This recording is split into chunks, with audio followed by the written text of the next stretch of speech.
அனைவருக்கும் இனிய காலை வணக்கம். 33வது நாள், 33வது தகவல். இன்னைக்கு நம்ம என்ன தகவல் பார்க்க போறோம் அப்படின்னா, வணிகம் சார்ந்த கடன் வகைகள்ல நம்ம 4வது கடன் வகை என்ன அப்படின்னு பார்த்தீங்கன்னா, எம்எஸ்எம்இ லோன்ஸ் அப்படிங்கிறது தான் நம்ம இன்னைக்கு பார்க்க போறோங்க. இது எம்எஸ்எம்இ அப்படின்னா என்ன அப்படின்னா, மைக்ரோ, ஸ்மால், மீடியம் என்டர்பிரைஸ் இதைத்தான் வந்து நம்ம எம்எஸ்எம்இ அப்படின்னு நம்ம வந்து சொல்றாங்க. இதுல 6 வகையான கடன் பிரிவுகள் இருக்குது. ஆமாங்க. நம்ம வணிகம் சார்ந்த கடன் பிரிவுகள்ல ஒன் ஆஃப் த பிரிவு வந்து எம்எஸ்எம்இ லோன்ஸ் அப்படின்னு பார்த்தோம். இந்த எம்எஸ்எம்இக்குள்ளேயே வந்து 6 பிரிவுகள் இருக்குதுங்க.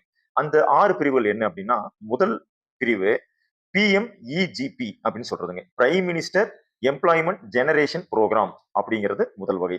ரெண்டாவது நமக்கு எல்லாருக்கும் தெரிஞ்சதுதான் இந்த முத்ரா லோன் அப்படின்னு சொல்லுவோம் இல்லைங்களா, அதுவும் இந்த வகைக்குள்ளதான் வருது.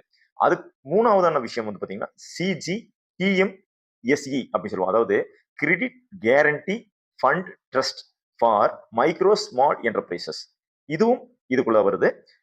ஸ்டாண்ட் அப் இந்தியா ஸ்கீம் அப்படிங்கிற வகை இந்த எம்எஸ்எம்இக்குள்ளதான் இருக்குதுங்க. அடுத்தது நம்ம சிட்பின்னு கேள்விப்பட்டிருப்போம் இல்லைங்களா, small industrial development bank of India SIDBI loans, இதுவும் இந்த எம்எஸ்எம்இ லோன் வகைக்குள்ளதான் வருதுங்க. PSB loans, public sector bank, அவங்க கொடுக்கக்கூடிய இந்த பிஎஸ்பி லோனும் இந்த எம்எஸ்எம்இ லோன் வகைக்குள்ளதான் வருதுங்க. எம்எஸ்எம்இ லோன்ல இன்னைக்கு நம்ம பார்க்கக்கூடிய முதல் லோன் வகை அப்படிங்கிறது பிஎம்இஜிபி அப்படிங்கிறத பத்தி இப்போ நம்ம விளக்கமா பார்க்கலாங்க. இந்த பிஎம்இஜிபி அப்படிங்கிறது புதுசா தொழில் தொடங்குறாங்க, புதுசா வந்து ஒருத்தங்க தொழில் தொடங்குறாங்க அப்படின்னா அவங்களுக்கு இந்த பிளான் ரொம்ப அருமையான பிளானா இருக்குங்க.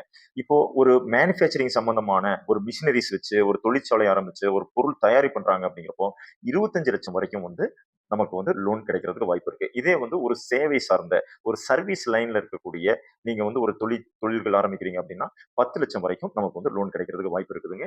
இதோட வட்டி விகிதங்கள் எவ்வளவு வரும் அப்படின்னு பாத்தீங்கன்னா 11% இருந்து 12% வட்டி விகிதங்கள் வரும். இதோட கால அளவுகள் வந்து பாத்தீங்கன்னா 3 ஆண்டுகள்ல இருந்து 7 ஆண்டுகள் வரைக்கும் உங்களுக்கு வந்து லோனோட டெனர் பீரியட் கொடுப்பாங்க. இதுல மத்திய அரசாங்கத்துடைய 15% இருந்து 35% வரைக்கும் நமக்கு மானியம் கிடைக்கிறதுக்கு வாய்ப்பு இருக்குதுங்க. இப்போ இந்த லோன் நம்ம எடுக்கிறதுக்கு நமக்கு என்னென்ன மாதிரியான ஆவணங்கள் நமக்கு வேணும் அப்படின்னு பாத்தீங்கன்னா, நம்மளுடைய ஆதார் கார்டு, பேன் கார்டு, வாக்காளர் அட்டை, அது போக எம்எஸ்எம்இ சர்டிபிகேட்ஸ் நம்ம கிட்ட இருக்கணுங்க. அது போக நம்ம ஒரு தொழிற்சாலை வந்து ஆரம்பிக்கிறோம் அப்படின்னா அந்த தொழிற்சாலையுடைய வாடகை ஒப்பந்தம் இருக்கணும். 3 ஆண்டுகள் வருமான வரி இருக்கணும். பேங்க் ஸ்டேட்மெண்ட் 1 இயர் இருக்கணும். பேலன்ஸ் ஷீட்டும் ப்ராஃபிட் அண்ட் லாஸும் ஒரு ஆடிட்டர் கிட்ட இருந்து நம்ம தயார் பண்ணி வாங்கியிருக்கணும். நம்மளுடைய ப்ராஜெக்ட் ரிப்போர்ட் சப்மிட் பண்ணணும்.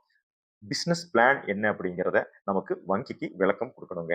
ஸோ இந்த மாதிரியான ஆவணங்கள் நம்ம அந்த லோன் வாங்குறதுக்கு தேவைப்படுது. ஸோ இன்றைய பதிவு உங்களுக்கு மிகவும் பயனுள்ளதாக இருக்கும் என்று நினைக்கிறேன். வணக்கம்.